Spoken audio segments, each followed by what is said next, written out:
I've been waiting to talk about this one for a really long time.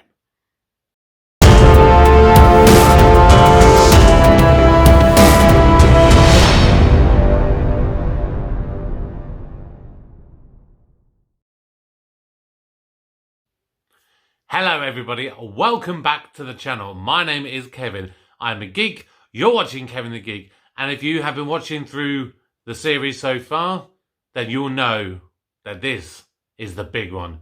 This is Dalek.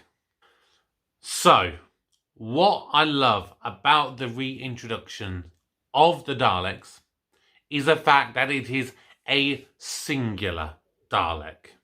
Now, admittedly, I've not watched a huge amount of classic Doctor Who.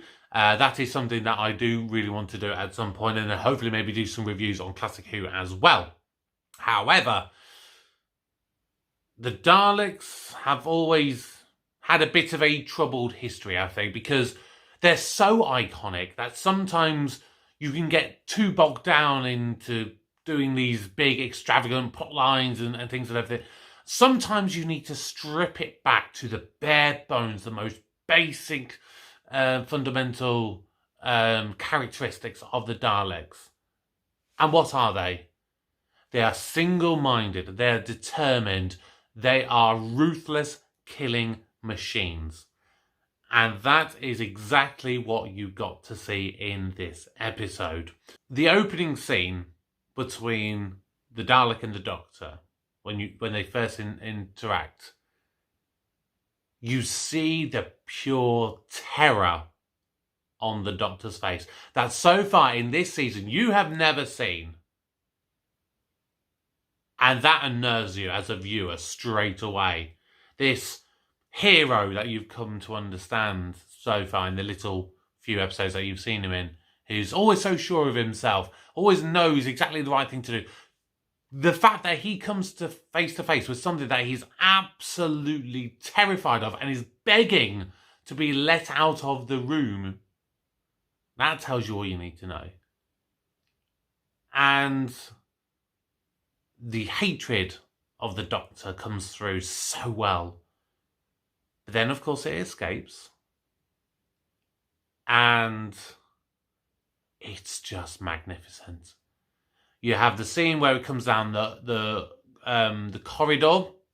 You've got soldiers coming at it from each side.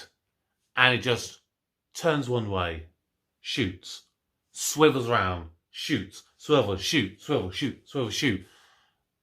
That had the potential to come across cheesy and unnecessary. Because in reality, why, if you're that powerful, why should you need to keep swiveling backwards and forwards? You know, just shoot all of them one side, shoot all of them on the other.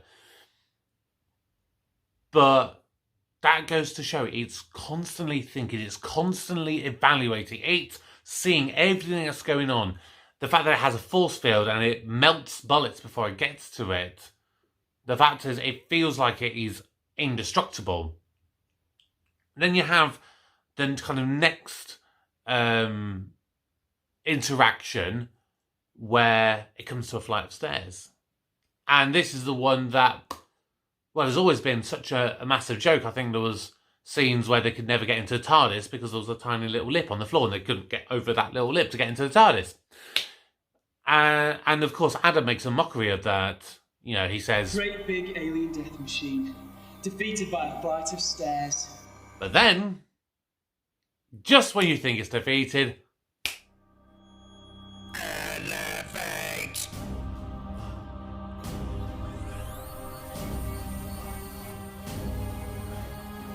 Oh my God. Oh, it's fantastic. And then you have the big room with all the people where the Doctor's saying give everyone guns, whether it's doctors, technicians, soldiers, whoever, anyone who can have a gun, give them a gun. Only then do you have a slight chance of stopping it. And you're thinking, maybe, all these guns, surely one of them's got to get through and do some kind of damage. No. It shoots the fire alarm, sets off the sprinklers, shoots the water, and electrocutes all of them. Constantly thinking, constantly evaluating. It's just fantastic. The way it does everything. Now, my only criticism of the Dalek within this would be when he comes face to face with Rose at the start, before he gets sort of rejuvenated. When it says, But I am glad that before I die, I have met a human who was not afraid. that didn't quite make sense to me. Of everything that I know about the Daleks, why would one want to be glad that a Dalek is afraid? Because their key mantra is to kill everything that is not a Dalek. The whole world should be Daleks. That didn't quite make sense to me. And then the whole thing at the end where it goes, I'd rather die than be contaminated. Yeah, I get that to a little bit more of a extent, but it was a bit of a weak ending for the Dalek. But, I mean, those minor things aside, I mean, the reintroductions of the Daleks, I don't think could have been done much better. And I would give the Daleks, or rather the Dalek, a score. I'm going to give it a 9 out of 10 for this episode. Now, the Doctor, like I kind of said in that, the pure terror you see of when he's face to face with a Dalek, that whole scene is just beautifully done. You've got, I mean, at times it felt slightly over the top by Christopher Eccleston in the way he was performing it and the way he was shouting it. It made sense in a contextual sense. For me and my personal taste, I think it was just maybe slightly above where it needed to be. But that is, a real nitpicky point. And the whole way through, it was basically a battle between the Doctor and the Dalek, and the Doctor and Henry Van Saturn. They were his two opponents in this episode. And it was a situation that I loved the little dynamic with Henry Van Saturn. Particularly when Van Saturn says, what does it want? And the Doctor says, What's the nearest town? Salt Lake City. Population? 1 million. All dead. If the Dalek gets out, it'll murder every living creature. That's all it needs. But why would it do that? Because it honestly believes they should die. Human beings are different, and anything different is wrong. It's the ultimate in racial cleansing. And you, Van Staten, you've let it loose. Because of everything that Van Staten is saying and doing, he's probably lashing out at Van Staten maybe a smidge more than he probably would have done had it not been a Dalek. I think, had it been like the previous episode, and it was a Slovene in the same situation, yeah, the Slovene could have been a really, terrifying monster that wants to kill and feels indestructible. But he wouldn't have been as angry towards Van Staten in that situation compared to the Dalek. And, yeah, just every moment of acting by Chris in this episode just felt so carefully thought out and so intricately placed. Even like the small little pauses. Yeah, this was another really good episode for the Doctor. I would give the Doctor in this episode a score of 8 out of 10. Now, Rose in this episode, she's a hard one because she was so integral to the plot. Yet, as I've said with a couple of episodes so far, it doesn't feel that she does much. She's obviously there in the opening, as the Doctor kind of explains, and he's looking at some of the alien aspects that Van Saturn's got. She has a little bit of interaction with Van Saturn, who's obviously just a misogynistic jerk, and she bites back at him in the way that she should. But then spends most of the time with Adam. Goes down to see the Dalek, and that scene just, like I said before, something felt off. You know, okay, yeah, the Dalek's been tortured for such a long time, but I don't get why. I get why Rose would feel sympathetic towards the Dalek, but I don't get why the Dalek would be kind of receptive to her. It doesn't quite add up to me. And of course she touches it, so she's there as a plot development kind of moment to rejuvenate the Dalek and to set in motion the course of events of the episode. And then she just basically spends the majority of the episode running away from it, and it's constantly chasing her.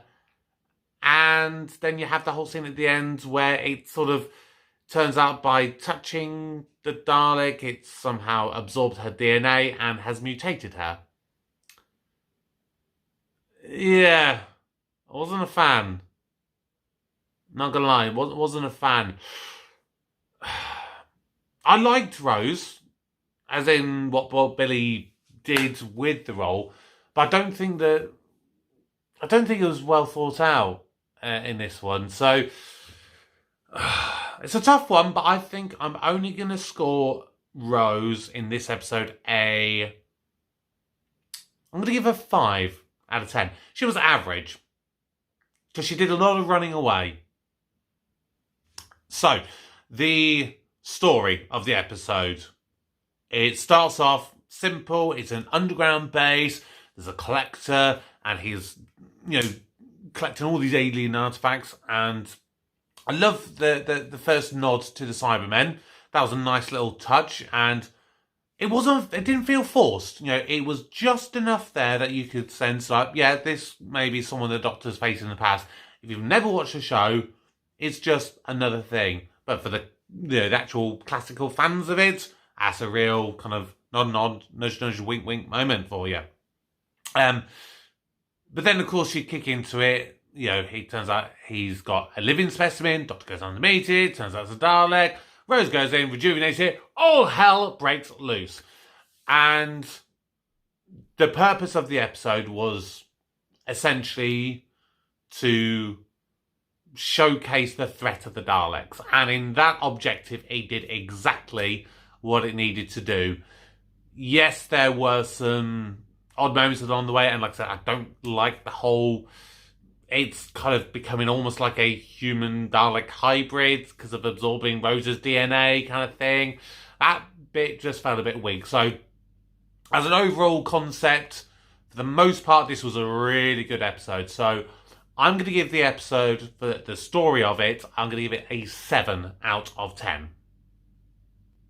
Now, your supporting characters, you really only have 2 of note in this one. You have Henry Van Statten, who is your kind of pompous American, stuck up his own arse, rich billionaire, gazillionaire, whatever you want to call him, who feels like a characterization probably of some massive other celebrities that you can think of. I mean, in terms of the modern day, you could think he's a bit like an Elon Musk or people like that who've got so much money that they have to influence every little thing that they can.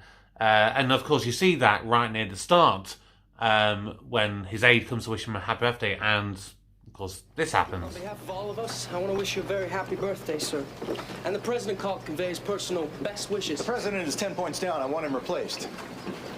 I don't think that's very wise, sir. Thank you so much for your opinion. You're fired. Get rid of him. And I think one of the moments I love that really showcases him as a character. Adam comes in, shows him this this thing that he's bought, which I think he paid for like $800,000 without even knowing what it is. And that says a lot, because clearly Henry Van Statten is just happy to throw away money willy-nilly, But the Doctor comes in, shows him his musical instrument, and he has a little moment with the Doctor where they play with it and they try and, work it out, and he tries it, and he looks at it and is like, yeah, cool. And then chucks it away without another glance. He's literally thrown away $100,000, and I think that's a true better kind of point that they've really put in there to make a point. He's literally happy to throw away casually. He's got that much money, he can throw away $800,000 in, like that. So he was very much a caricature, but he did a good job in what he needed to do. Then you had Adam, and he was alright. He was another kind of person to try and help Rose, give a little bit of kind of extra background knowledge. Once again, didn't really do much. He provided the gun for the Doctor at the end, which in the end obviously turned out to be pointless anyway, because the Doctor didn't even shoot him. And that was really about it. So I'd say Van Statten probably would be a 7, Adam would be a 5, so as an overall for the supporting characters, I'm going to go in the middle and give it a 6 out of 10. Now the music in this one, this is where you really begin to see that little bit of orchestral sound coming in from Murray Gold's scores, and this is where you just start to get a good feeling, and you start seeing even better and better musical pieces being composed for later episodes in this series, and of course in later. But yeah, it's just so well done that it's not over the top, it's suspenseful enough, it literally can keep you, kind of perched on the edge of your seat, just the music alone. But the one really thing I noticed on this rewatch, which I've never picked up on before, maybe that's a sign that my musical ear is developing than it has, when I first watched this, 18 years ago. The scene with the musical instrument with Van Statten and the Doctor, and the noise that it makes, I realised that same tune and pitch is reused later when the Doctor comes into the room. If you just listen, I'll play it for you now, just listen and you can see the similarities between the two and where it gets reused. You just need to be delicate.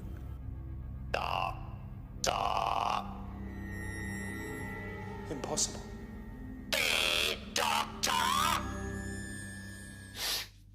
And I think that's just wonderful that you can put a little piece of music in for the purpose of the story and then use it in the actual score. And that is upper level genius, in my opinion. So I'm going to give the music in this episode an 8 out of 10.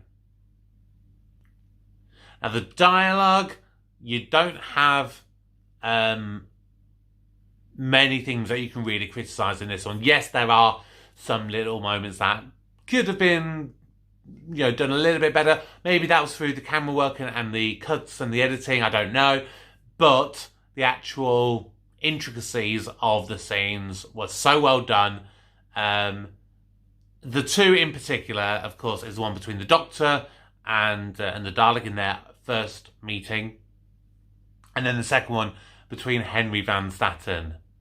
And those are just so good. They're so good. So yeah, I'm going to give the dialogue in this episode another 8 out of 10.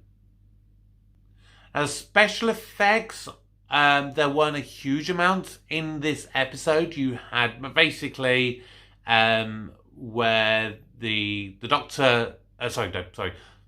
You basically have where the Dalek will shoot people and you see the sort of skeletal figure as they get shot and killed. You have it where the Dalek opens and you see inside it. And you have near the start when it gets rejuvenated and it kind of goes into electrics, it kind of sucks up the energy to kind of mend itself. That's something that, yeah, it is, for the most part, is really simply done and is done reasonably well. You don't see that too many flaws. I love the fact that the actual Dalek that you see inside the casing, again, is an animatronic. So it is an actual thing. So when the Doctor and Rose, Billy and Chris, they're interacting with it, they are literally interacting with what they can see. And I believe that literally when they were filming that scene was the first time that Billy actually saw the model, because they wanted a genuine look of surprise on her face, which I think is wonderful when you can do that kind of thing. So special effects, I'm going to give it a solid 7 out of 10. Now the set, it is, for the most part, it's a kind of underground bunker scene. The opening scene where you obviously have the corridor where all the alien artifacts and everything are, that's a lovely little set. But then as soon as you cut to the wide shot, it looks really bad because it's basically filled in with CGI. So you can kind of see this little square little section, which is just the actual physical set that they've been working with. Then you have all this other space that is just all CG. And that, to me, always looks poor. What I did like is when you first meet Van Staten in his office, you can see that it's almost trying to be... Yeah, he's trying to make it almost like maybe a replica of something like the Oval Office, And I think that's clear because he probably wants to be president or something like that at some point. And... it goes to show with, like, he's got the American flag there, he's got he's so egotistical, he's literally got a painting of himself, which is fantastic. The rest of it was mostly a basic underground base. So some positives, some negatives, and then a lot of average for the set. So I would go with an average score of a 5 out of 10. Finally, on to costumes. It's set in 2012. You can't say anything really too much special about the costumes because it is basically just bog standard, modern day stuff. It's soldiers in soldier uniforms, Van Staten in a suit, Adams in a shirt. I mean, what else can you say there? I will give kudos to the fact that for the Daleks, obviously, this is the first time you're introducing them for the modern audience, and I love this sort of copper, bronzed sort of look of the Daleks. So 5 out of 10 for most things. Because of the Daleks, I'll bump it up slightly. I'll go for a 6 out of 10. So what does that mean for the final scores? Well, I can reveal that this episode, Dalek, has scored 69 out of 100, which gives it a B-. Now, when you compare it to the first 4 episodes of the series, it's well out in front in comparison. This is just a huge step up to the rest of where it would have been. So, yeah, really good episode. If it's going to get beaten, it's by a really good episode. And there's only 2 episodes that I can think of that possibly may do it. But we're going to see. Remember to like the video if you liked it. Remember to subscribe to the channel if you're new. Click that notification bell so you know when I'm coming. Drop a comment down below. What did you think? I would love to know what your thoughts are. Did you like the Daleks? Did you not like the Daleks? Do you think they're maybe overused? Whatever you think, let me know. And of course, next time, we're going from one end of the scale to the other. We've gone from a really great episode to an episode that might very well be the worst one of the series. But we'll find out next time. Thank you so much for watching. Take care and goodbye.